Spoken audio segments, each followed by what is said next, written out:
বিসমিল্লাহির রহমানির রহিম। সম্মানিত শ্রোতাবৃন্দ, সকলকে আমার আসসালামু আলাইকুম।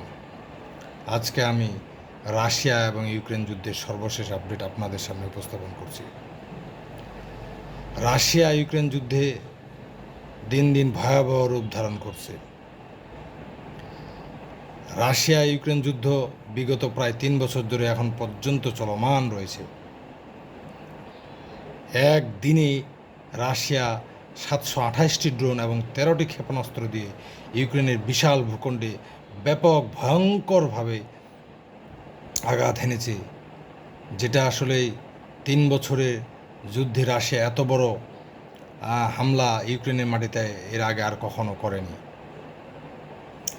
আসলে ভ্লাদিমির পুতিনের নেতৃত্ব, ভ্লাদিমির পুতিনের মেধা, ভ্লাদিমির পুতিনের প্রজ্ঞা, আসলেই এক বিশাল ভূখণ্ড রাশিয়াকে আসলে ঠেকানোর জন্য পশ্চিমা কান্ট্রিগুলো সবাই মিলে একটা সংগঠন করছে, যেটার নাম হলো নেটোর বর্তমান সদস্য সংখ্যা প্রায় 32।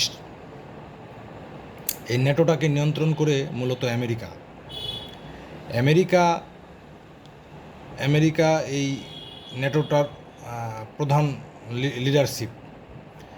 কানাডা, স্পেন, ফ্রান্স, ইতালি, তারপর হচ্ছে জার্মানি, যুক্তরাজ্য, এই সব দেশগুলো মিলে একটা নেটো সংগঠন করা হয়েছে, যেটা হলো বিশ্বে তারা চাঁদাবাজি করে বেড়ায়, তারা বিশ্বে ডাকাতি বেড়ে করে, বিভিন্ন সম্পদ লুটপাট করে সারা বিশ্বে মুসলমানদের মধ্যে তারা যুদ্ধ লাগায় রাখে। তাদের বিভিন্ন মুসলিম কান্ট্রিগুলোর যেগুলো তেল সম্পদ, খনিজ সম্পদ আছে, সেগুলা লোভ করে তারা সেগুলা লুটপাট করে। এই হলো নেটো সংগঠনের কাজ।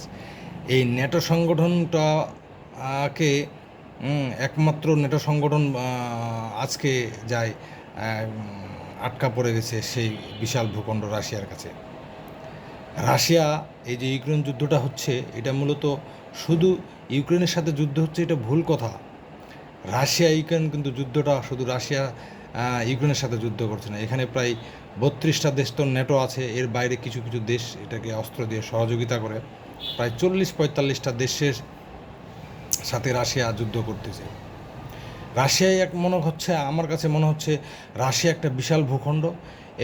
এই ভূখণ্ডের পাশে এই যে নেটোর মতো একটা দেশ কিছু শেয়াল বা শকুন তার চারদিক থেকে মনে করেন ঘিরে তাকে ডিস্টার্ব করার চেষ্টা করছে, কিন্তু কিছুই করতে পারতেছে না। এরা হলো হায়নার দল, এই পশ্চিমা কান্ট্রিগুলো। ইতিমধ্যে এই পশ্চিমা কান্ট্রিগুলো তাদের সফলকাম হতে পারেনি, ইরানের কাছে যায় ধরা খাইছে। এদিকে ইসরায়েল তো মনে করেন ইসরায়েল একটা দেশ। আসলে ইসরায়েল একটা দেশ। আমি ইসরায়েলকে দেশ বলবো না, ইসরায়েল একটা ঘাঁটি, আমেরিকার একটা ঘাঁটি, ওই পশ্চিমা কান্ট্রিদের একটা ঘাঁটি। এই ঘাঁটিটা ব্যবহার করে বিভিন্ন মুসলিম কান্ট্রিগুলোর উপর অত্যাচার, নির্যাতন, তাদের সম্পদ লুটপাট, ভূমি দখল, এই কাজে তাদের ব্যস্ত। কিন্তু এই যুদ্ধে আমাদের মনে করেন যে ইরান আর ইসরায়েল যুদ্ধে আমাদের মুসলমানদের আসলে একটা বিশাল বড় বিজয় অর্জন হয়েছে। ইরান বুঝাই দিছে যে মুসলমান আসলে এই পরবর্তী শাসন যে মুসলমানরা করবে, তার একটা নমুনা আসলে কিছুটা হলেও এবারে ইরান আর ইসরায়েল যুদ্ধে বোঝা গেছে। ইরান ইরান ইতিমধ্যে ইসরায়েলের সাথে যে যুদ্ধের যে চুক্তিটা ছিল, যুদ্ধবিরতি ইতিমধ্যে ঘোষণা কিন্তু ইতিমধ্যে পার হয়ে গেছে। যুদ্ধবিরতি এখনও হয়নি, যুদ্ধবিরতি শেষ হয়ে গেছে। এখন ইসরায়েল এই আমেরিকার সাথে ইতিমধ্যে আবার তাদের একটা অস্ত্র বা চুক্তি স্বাক্ষরের জন্য গেছিল, যে যাতে করে আবার ইরানে আক্রমণ করা যায়, কিন্তু সেটা দুঃস্বপ্ন হয়ে থাকবে। ইরানের যে পরিমাণ অস্ত্র ইতিমধ্যে ইরান এই 12 দিনের চুক্তি স্বাক্ষরের মধ্যে ইরান আবার ওইদিকে চীন থেকে আকাশ প্রতিরক্ষা ব্যবস্থা এবং জেড-10C একটা 5ম প্রজন্মের কিছু বিমান, প্রায় 40টার মতো বিমান কেনার চুক্তি করছে চীনের সাথে। আসলে এই তথ্যগুলো মূলত বিভিন্ন যে বাংলাদেশের চ্যানেলগুলো, মিডিয়াগুলো দেয়, এগুলো মূলত তথ্য নির্ভর, তার একটা মন গড়া সুন্দর করে একটা খবর পরিবেশন করে, যেটা আসলে আমাদের জন্য, আমরা আসলে এটা বিশ্বস্ততা করা খুব কঠিন। তবে তবে কিছু বিশ্বস্ত চ্যানেল আছে যেগুলো মনে করেন যে রয়টার্স, বার্তা সংস্থা রয়টার্স, এপি, রাশিয়ান আরটি, এইসব চ্যানেল থেকে কিছু খবর আসলে কিছুটা আল জাজিরার কিছু খবর সত্যতা পাওয়া যায়। সব খবর মূলত সত্যতা পাওয়া খুব কঠিন। তবে এটুকু ঠিক, আমরা ইরান যে পরিমাণ অস্ত্র উৎপাদন শুরু করছে এবং যে পরিমাণ তাদের ক্ষেপণাস্ত্র, যে পরিমাণ ড্রোন উৎপাদন করছে, তারা এই অস্ত্র প্রায় 2 বছর ধরে যদি ইসরায়েলের সাথে যে প্রতিদিনই তারা ক্ষেপণাস্ত্র এবং ড্রোন নিক্ষেপ করে, তারপরে তাদের অস্ত্র 2 বছর ধরেও শেষ হবে না। আসলে ভৌগোলিক দিক দিয়ে কিন্তু ইরানকে ইসরায়েল পরাস্ত করতে পারবে না, এটা কোনো মতেই সম্ভব না।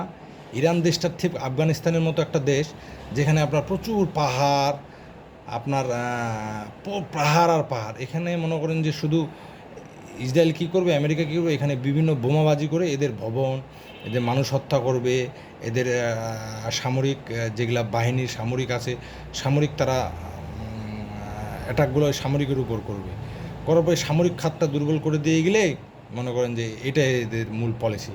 কিন্তু ইরানকে সেটা হবে না। ইরান কিন্তু এদের মধ্যে বলছিল যে ডোনাল্ড ট্রাম্পকে বলছিল যে ট্রাম্প, আপনি আমাদের একটু কারবালার ইতিহাসটা জেনে নিন। আসলে কারবালার ইতিহাস যে রক্তাক্ত ভয়ঙ্কর, এটা এটাকে ডোনাল্ড ট্রাম্পকে বলছে এটা একটু পড়ে নিন, এটা জেনে নিন কারবালার ইতিহাস। আসলে ইরানকে ভৌগোলিক দিক দিয়ে বা যুদ্ধে পরাজয় করা সম্ভব না। ইরানে অনেক কৌশল আছে।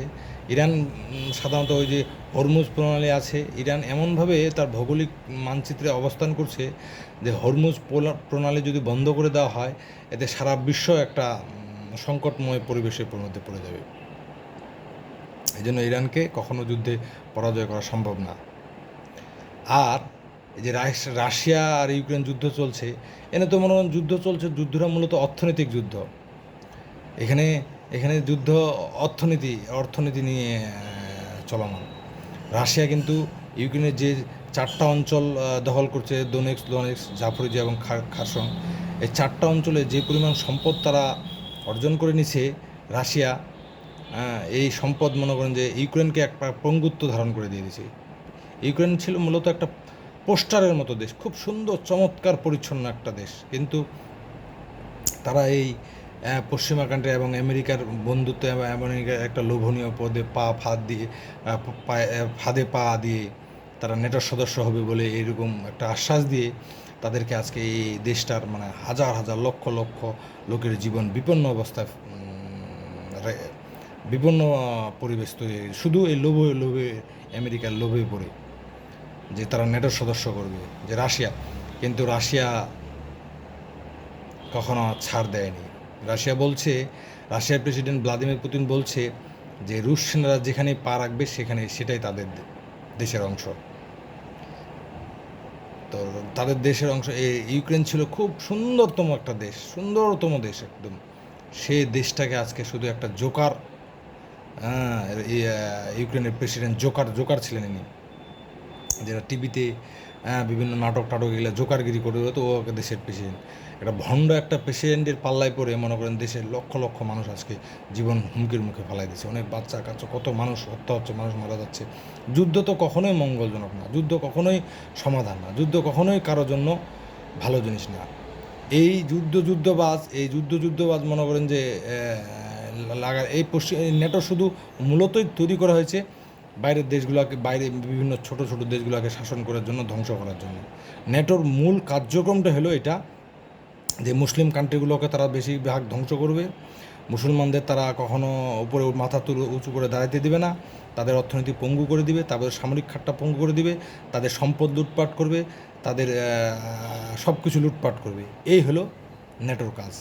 কিন্তু এই নেটো ইতিমধ্যে যায় এক বিশাল সিংহের কাছে যায়, ধরা খায় গেছে। এই রাশিয়ার কাছে যায়, ওরা একটা চোরা বাড়িতে যে আটকা পড়ে গেছে। রাশিয়া একদম জুত মতো ধরতে পারছে। ভয়ঙ্করভাবে যে পরিমাণ অ্যাটাকগুলো করতেছে রাশিয়া, এবং ইউক্রেনের মাটিটাকে একটা উর্বরশীল মাটি ছিল, এই মাটিটাতে মানে আমরা তো জানি যে আমরা যে সরিষার তেলটা খাই, ভালো ভালো উৎপাদনগুলো কিন্তু রাশিয়া, গম টম এগুলা বিভিন্ন রকম কিন্তু ইউক্রেন থেকে আসে। ইউক্রেনের মাটিতে এমনও রাশিয়া বোমাবাজি করছে, মাটিটাকে একটা অনুর্বর মাটিতে রূপান্তরিত করছে। এখানে আর আগের মতো উর্বরতাও ঠিকমতো হয় না। তো রাশিয়া ঠিকমতো, আমি এই জন্য রাশিয়ার প্রেসিডেন্ট ভ্লাদিমির পুতিন আমার কাছে অত্যন্ত একজন প্রিয় ব্যক্তিত্ব, প্রিয় মানুষ, আমার পছন্দের একজন লিডার।